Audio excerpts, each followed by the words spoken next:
Hello my beautiful people, আমি মৈত্রী। সবাইকে জানাই উল্টো রথের অনেক অনেক শুভেচ্ছা আর ভালোবাসা। আজকে আমি একাই রথের মেলায় এসেছিলাম, কারণ আগের দিন আমি মেলাতে কতগুলো জিনিস দেখে গিয়েছিলাম, তো ভাবলাম যে সেগুলো আজকেই কিনবো, কারণ উল্টো রথ হয়ে গেলে মেলাটা আর থাকবে না। প্রথমেই আমি একটা ইউটেন্সিলসের স্টলে চলে গিয়েছিলাম, আর ওখান থেকে কিছু চামচ, বাটি, ছাঁকনি এসব কেনার ছিল, তো সেগুলো কিনে নিয়েছিলাম। তারপর পরিমিতা আমাকে ফোন করে বলল ও আর ওর পাড়ার একটা বোন হিয়া একটু বেরিয়েছে, আর আমি বাইরে আছি কিনা। তো আমি বললাম যে আমি মেলায় আছি, চলে আয়। ওরাও চলে এলো আর ওদের সঙ্গে দেখা হয়ে গেল। আর আজ যেহেতু উল্টো রথ, জগন্নাথ দেবের মাসির বাড়ি থেকে নিজের বাড়িতে ফেরার পালা, তাই রথটাকেও খুব সুন্দরভাবে সাজানো হয়েছিল।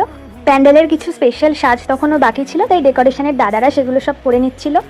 তারপর আমরা মহাপ্রভুকে দর্শন করতে চলে গিয়েছিলাম, আর মণ্ডপের সামনে 10 টাকা করে ঘিয়ের প্রদীপ বিক্রি হচ্ছিল। তো অনেক দর্শনার্থী সেই ঘিয়ের প্রদীপ দিয়ে মহাপ্রভুকে আরতি করছিলেন। আমার তো এ নিয়ে 4-5 বার রথের মেলা ঘোরা হয়ে গেল, কিন্তু ওদের একটা ফার্স্ট টাইম ছিল, তো ওরা বললো একটু মেলাটা ঘুরে দেখবে, তাই ওদের নিয়ে একটু মেলাটা ঘুরছিলাম।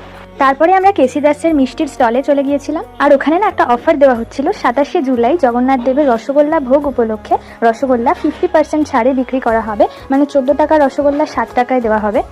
আর অর্ডার দেওয়া যাবে 26শে জুলাই দুপুর 2টো পর্যন্ত। আমি বাড়ির জন্য কয়েকটা মালপোয়া নিয়ে নিয়েছিলাম কেসিদাস থেকে, আর 10টা রসগোল্লার অর্ডার দিয়ে দিয়েছিলাম। তারপর ওখান থেকে বেরিয়ে দেখলাম রাস্তায় এক জায়গায় খিচুড়ি ভোগ প্রসাদ দেওয়া হচ্ছে, তো সেখান থেকে নিয়ে নিয়েছিলাম। আর অনেক ছোট ছোট বাচ্চারা আজকে রথ নিয়ে বেরিয়েছিল, যেটা দেখে আমার ছোটবেলার কথা খুব মনে পড়ে যাচ্ছিল। আমি ছোটবেলায় যখনই রথ টানতাম, রথ না উল্টে যেত, কিন্তু এখনকার রথগুলো অনেক সুন্দর, শক্ত আর মজবুত করে বানানো হয়, তাই জন্য বাচ্চাদের জন্য টানাটা অনেক বেশি ইজি হয়ে গেছে। আর এই ছোট্ট রথটাও না ভীষণ মিষ্টি দেখতে ছিল, পুরো ডেকোরেশনটা জুঁই ফুল দিয়ে করা হয়েছিল। আর অনেকদিন পরে পরিমিতার সঙ্গে দেখা হয়, কিন্তু খুব ভালো লাগলো। মানে আমার যে কটা বন্ধু আছে আমারই মতো পাগল, ও কিন্তু তাদের মধ্যে একজন। তো আজকের ভিডিওটা এই পর্যন্তই। ভালো লাগলে একটা লাইক করে দিও আর চ্যানেলটা সাবস্ক্রাইব করে দিও। দেখা হচ্ছে নেক্সট ভিডিওতে। Till then tata.